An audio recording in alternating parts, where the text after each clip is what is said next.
mais uma gravação. Aqui temos o tema do trabalho, que é a física aplicada na irrigação do pivô central, né? O movimento circular, toque e eficiência na agricultura. Uh, esse trabalho é a demanda de física, apesar de ser uma área de irrigação, parece fluido, mas tem muito de química não, desculpa, física newtoniana do movimento. Então a gente vai dar um ênfase na, nesses conceitos que estão aplicados dentro da técnica, que é o movimento circular, o torque e a eficiência na agricultura. A introdução aqui, ó. A irrigação fornece água para as plantas conforme sua necessidade, completando a quantidade que o ambiente não consegue suprir. Por exemplo, a gente tem uma planta que tem uma necessidade de 100 milímetros por mês, no segundo mês após o plantio, só que nesse mês choveu apenas 60 milímetros.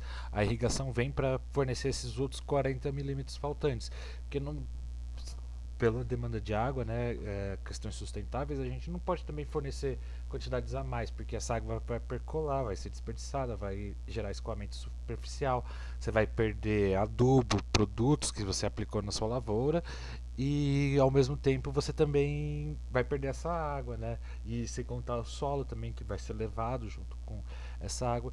Então é sempre bom você aplicar a quantidade necessária de água, não acima do necessário. Os benefícios do pivô central aumenta a produtividade. Tem artigos aí mostrando, por causa do feijão, por exemplo, coisas de 492%, né? Aqui, ó, uma irrigação de 380 quilos de feijão. Aqui é feijão, apesar de não estar escrito, seria feijão. 388 quilos por hectare sem irrigação para irrigação com 2.300 quilos por hectare. Então, uma produção muito maior. O sistema de irrigação por aspersão é um sistema de irrigação por aspersão, é uma linha lateral com torres e rodas para movimento circular, garante a distribuição uniforme da água. Aqui a gente tem uns esquemas para a gente poder entender e visualizar melhor. Então a gente vai ter uma torre fixa aqui, que é essa daqui, que é por onde vai entrar a água. Vai ter uma adutora passando aqui por debaixo, isso aqui é um esquema de cima, né? Passando por debaixo com a água que vai ser retirada, bombeada para o sistema, para o pivô central. Aqui no pivô central ele vai para a parte de cima, para emular tipo uma chuva. Uh, e aqui a gente vai ter os aspersores, cada aspersor com uma vazão específica, já que a gente vai ver aqui que alguns fatores influenciam nisso. Por exemplo, a perca de carga mesmo que você vai ter na tubulação conhecida da gente, que à medida que vai tendo atrito entre o cano e a água, ela vai diminuindo sua força lá no final. Então aqui você vai ter bocais, o aspersor, né? Que é? É uma estrutura que vai fazer chover aqui na ponta, só que ele enche de água. E aí ele tem o bocalzinho que deixa sair. Daí você coloca bocais menores aqui na ponta, mais próximo, de vazão menor, e aqui bocais com vazão maior, né? Uma vez que o cano está cheio, aí a diferença vai ser só no movimento do a quantidade de água disponível, né? Espera só um momento que tô tendo um problema aqui. Voltamos. Tá tudo certo. Uh, Aqui outra estrutura importante é a torre central, que aqui está representada aqui, e as torres móveis, ó, como elas têm rodas, isso vai se deslocando num sentido circular dentro da fazenda, dentro dessa área.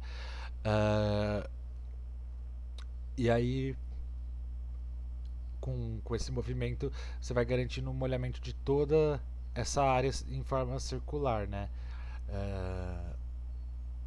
Aqui a gente tem a tubulação passando por cima, né, continuação no esquema, e as torres móveis, né, com rodados. Geralmente, antigamente essas rodas, você só ia ter o motor de propulsão num ângulo encaixado aqui de 90 graus, só no último. No última torre. Só que com o aumento dos pivôs centrais, hoje temos pivôs centrais que essa linha lateral tem até 1 km, né? Então a gente vai ter mais motores ao longo da estrutura para garantir coisas como o alinhamento, a força necessária, mas a gente vai explicar isso melhor. mais para frente. Isso aqui era só para a gente ter uma noção de como é que é o pivô central. Aqui os conceitos da física que estão mais aplicados, né? O movimento circular, o torque, força centrípeta, a eficiência eu coloquei, apesar de ela ser uma conta matemática, né? Mesmo uma constante, uma ideia matemática de porcentagem, mas eu quis trazer porque é muito importante dentro do pivô central. E dentro de qualquer forma de irrigação, você garantir que a água que você está irrigando está chegando na planta, né? Uh, mas beleza. Aí aqui no torque, a fórmula do torque, né, conhecida torque é igual ao raio, que no nosso caso vai ser a extensão do, do, do pivô central, da linha lateral. Então, tipo, que nem eu falei, que tem linhas laterais que vão somar até 1 km hoje em dia, né? Então, esse vai ser o raio dessa. Vai ser o raio da fórmula. A força e o seno, que é o ângulo de encaixe, que geralmente é 90 graus e aqui vai ser substituído por 1, né? Então não vai fazer diferença na conta. O motor deve fornecer força suficiente para mover a estrutura, para garantir uma melhor eficiência energética e também não sobrecarregar o motor, né? Uh, Agora vamos para o próximo conceito. O movimento circular. A velocidade aumenta conforme a maior distância, influencia a distribuição de água pelos aspersores, ou seja, quanto mais distante você está do aspersor. Ai, desculpa, não lembro dessa parte. Controle de velocidade e pressão da irrigação, e a sua uniformidade. A força centrípeta, que mantém o objeto na sua trajetória circular. Essa é a fórmula. Que garante a estabilidade das torres do movimento, né, para não ter o desalinhamento delas também, que pode gerar patinagem e outros problemas dentro do, do dimensionamento do pivô central. A força centrípeta é direcionada no centro do movimento, garante a estabilidade das torres e o desequilíbrio dessa força pode causar o desalinhamento ou a patinagem, que nem a gente tinha falado, que daí você perde energia, você pode derrubar a estrutura. Outra coisa importante é o peso da estrutura, né, em relação à força do vento, porque o peso influencia na hora de você movimentar a estrutura, mas se for muito leve também fica muito fácil do vento levar a estrutura, né, derrubar, de tombar, de acontecer a alavanca que possibilita o tombamento o torque para tombar ela, né? Nesse caso, um torque diferente do torque que a gente gostaria de estar no projeto, né? Que é o do motor ali, como a gente falou no coisa.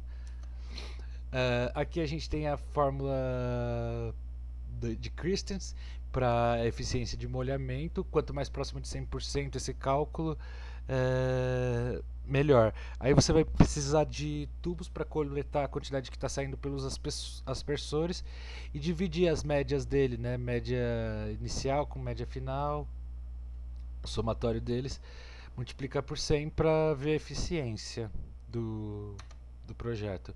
Então, concluímos que com o pivô central a gente tem uma melhor eficiência energética, uma distribuição uniforme de água, sustentabilidade agrícola, para diminuir a quantidade de. Não é o melhor sistema para diminuir a quantidade de água necessária, mas é um sistema muito eficiente, muito popular no Brasil. Apesar dos altos preços, ele costuma se pagar. É um projeto que é feito para durar de 15 a 25 anos, né? Então, é isso, eu acho. Muito obrigado e terminamos.